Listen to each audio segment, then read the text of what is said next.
and today I'm going to be talking to you about the Benchmade Griptilian and the Mini Griptilian. Just kind of comparing the knives, talking about my own preferences and experiences, and maybe helping you along the way to make a decision if you're stuck on the fence between the two knives. So I bought the Griptilian first, and it was my very first Benchmade, and I really liked it at the time that I bought it. And my thoughts on it have kind of changed over time, actually. I still think it's a great knife overall, especially for somebody who's going to use their knife very heavily. And I wouldn't count myself in that category on an EDC basis. When I go in the woods or camping or something like that, different story. But when I'm in the city, I don't work in a job where I really need to have a knife per se. I just mainly carry it for backup purposes and utility, etc. But I'm not like a tradesperson or anything. So anyways, it would be great for somebody like that who's going to use their knife a lot because it's big and it's hand filling, right? The Mini Griptilian, by contrast, some people don't like this knife because it doesn't feel hand filling enough. You know, if you hold the knife with the jimping on your thumb, you can see that it doesn't fill my hand, right? You know, there's different ways to hold it so that it does, but it's a smaller knife for sure. That's one thing you got to keep in mind.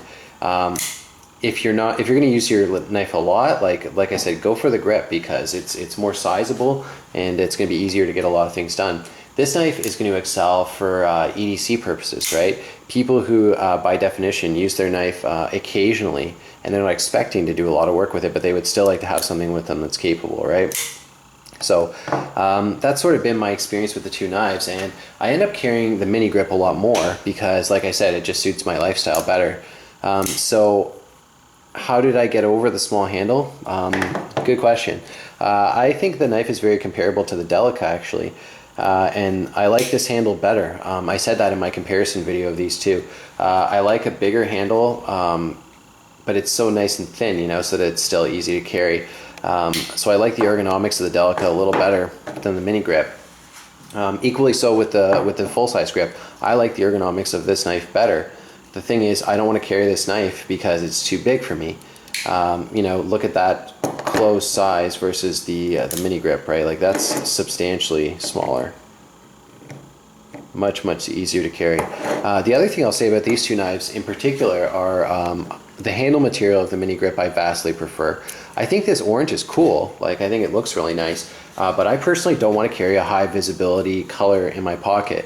You could just as easily buy the grip in you know, this variation, the OD with the black blade, which I vastly prefer because it's subtle and it's kind of like natural colors that blend in. When I walk around with this in my pants pocket, I don't think twice about it. It's a very small knife, it's very subtle colors and all that stuff. It's good. Perfect for like a down low, you know, like EDC. Other than that, I mean, the materials are pretty much identical. You got the plastic handles, which some people don't like. A lot of people would prefer to have something like you know, G10 for example, or maybe like an aluminum, something like that. I think people would prefer those than the plastic for sure, and I think people even prefer the textured Spyderco handles. I know that I do. So if there's a knock on these knives, it's the handle, but that's what gets it into that sort of semi-reasonable price category, if you want to call it that. Because if you want to go into real Benchmades, really nice ones anyways, you're going to be paying close to $200. That's an Osborne, of course. And this is the sequel. Not as expensive as the Osborne because the blade steel is $154. But as you can see, you know, the Griptilians, they are tractor beam knives for the Benchmade company. I think a lot of people start with that knife and then they upgrade from there. So at one point in time, these knives were considered to be pretty high value, I think, because they're US made. They have good blade steel, the 154 CM. It's a bit of an older steel now.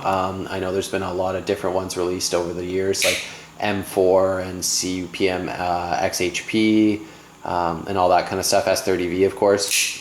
I think people consider to be superior to this, but for a while I think this was considered to be like a super steel. And it's very good. It holds an edge a very long time, and you know, pretty stain resistant. I've had very good experiences with it. It's easy to sharpen, so it's definitely a higher end steel, like a lot better than like an AUS 8 or an 8CR13 MOV. You know, middle to high end steel, I would say. So you get the nice steel, the cheaper handle, US made, and you're going to pay, you know, still a lot of money, but not as much as you would for something like this, where it's S30V aluminum handle. The big difference is the handle, I think, on these knives. In terms of design, I think these are very well designed knives. They're both very smooth. You know, it's a great way to get into the axis lock. If you've ever thought about owning an axis lock, it absolutely is worth it. It's just so easy to operate. I've talked about that in pretty much all of my Benchmade videos. I just love how smooth they are, and you know, they don't beat your hands up like the triad locks to use. They're just very ergonomic and very comfortable. You know, same with the compression lock, but it doesn't get any more fun than the axis lock. It's a lot of fun to play with, and it's so easy to use. Like I said, you can open and close this knife like so quickly, right? Awesome. So I do think it's worth going into Benchmade at some point if you're thinking about it. I used to get really kind of put off by their pricing. I think it's crazy that they don't offer like anything for, you know, pretty much less than $100. These are both pretty much $100 knives. So you have to be comfortable going into that pricing category for sure. I'm not going to say it's worth that much more than like an Endura or a Delica. In fact, I don't think these knives are worth any more than a Delica. I think this is a better value for your money for sure. But if it doesn't do it for you, or you really always want to try Benchmade and you don't want to spend, you know, close to 200 bucks, this is a great way to get into it.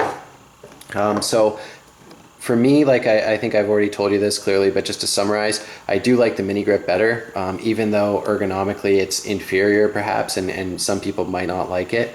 I find it's fine actually, and especially for small little tasks, which is what an EDC knife is meant to do anyways. I prefer EDC over like a hard use knife to carry in my daily life, because I don't really need a bigger knife like this. But for somebody who works in the outdoors, maybe in like search and rescue or whatever, a knife like this could be just the ticket. Very capable, great construction, very durable, and you got that bright color there.